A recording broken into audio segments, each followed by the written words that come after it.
Première rencontre des petits princes à vélo, l'envol des pionniers à Toulouse-Montaudran. Découvrir la légende de l'aéropostale, ces pilotes qui ont bravé les tempêtes et leurs peurs pour transporter le précieux courrier. La Compagnie Générale Aéropostale transporte du courrier tous les jours parce qu'on écrit du courrier tous les jours.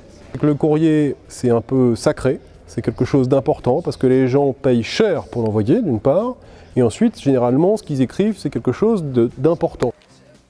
Les enfants sont passionnés par cet aviateur de 1927 qui leur conte les péripéties de la ligne Toulouse-Dakar. Pourquoi la ligne de l'aéropostale commence-t-elle à Toulouse et se termine-t-elle au Sénégal? Pour votre vol de demain, ce sera le Tolin, le Toulouse du lundi que vous allez prendre. Nous partons demain matin à 5h30 du matin. Donc si vous n'avez jamais pris l'avion, il faudra envisager de vous trouver d'autres vêtements. Quelle belle machine que cet avion Latéco Air des années 1900 et ses ailes cousues en toile de lin. C'est ça, c'est que les avions, il faut qu'ils soient légers, donc on leur met un squelette en bois, vous voyez, et puis par-dessus, on va tendre un tissu. Alors là, c'est de la toile de lin, parce que le lin, c'est très résistant. Là, et on fait des points tous les 3 mm. C'est pour ça qu'il vaut mieux être patient. Hein. Si vous voulez vous lancer dans l'entoilage, essayez d'être minutieux. Regardez, on a la règle pour s'aider, essayez de trouver 3 mm dessus. Enfin, si vous voulez, bien sûr. Hein. Et l'aiguille, on va la passer à l'intérieur de l'aile.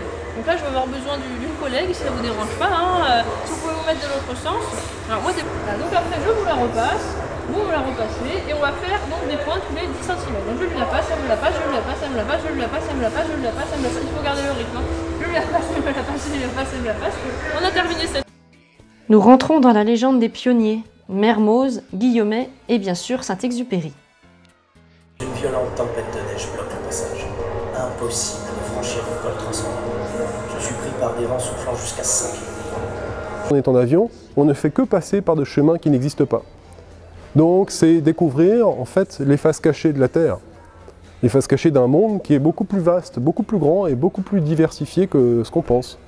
C'est sans doute pour ça aussi que les aviateurs de manière générale, Saint-Exupéry en est un exemple, mais sont des gens qui sont très humains, et qui ne cherchent pas la lumière ou qui ne cherchent pas à être mis en avant et qui veulent juste voler parce que c'est une passion, c'est vrai, mais que c'est aussi une autre manière de voir le monde et les hommes.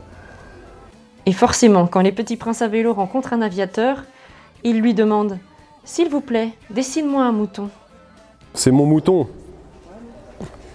Le vôtre, il est dans la caisse.